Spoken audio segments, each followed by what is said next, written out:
മുറ്റത്തമ്മു കുഴിച്ചിട്ട് മുളകിൻ തൈ തൻ തല നീട്ടി കുളിർ വെള്ളത്തിൽ നീരാടി പൊൻവെയിലിൽ തൈ തല തോർത്തി. മുറ്റത്തമ്മു കുഴിച്ചിട്ട് മുളകിൻ തൈ തൻ തല നീട്ടി കുളിർ വെള്ളത്തിൽ നീരാടി പൊൻവെയിലിൽ തൈ തല തോർത്തി.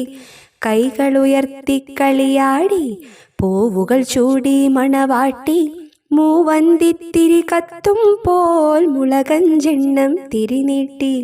കൈകളുയർത്തി കളിയാടി പൂവുകൾ ചൂടി മണവാട്ടി മൂവന്തിത്തിരി കത്തും പോൽ മുളകഞ്ചെണ്ണം തിരിനീട്ടി. മുളകഞ്ചെണ്ണം തിരിനീട്ടി. മുളകഞ്ചെണ്ണം തിരിനീട്ടി. നിങ്ങളുടെ അഭിപ്രായങ്ങളും നിർദ്ദേശങ്ങളും എൻ്റെ ഇമെയിൽ ഐഡിയായ plakai@gmail.com എന്നതിൽ അയക്കാം കേട്ടോ.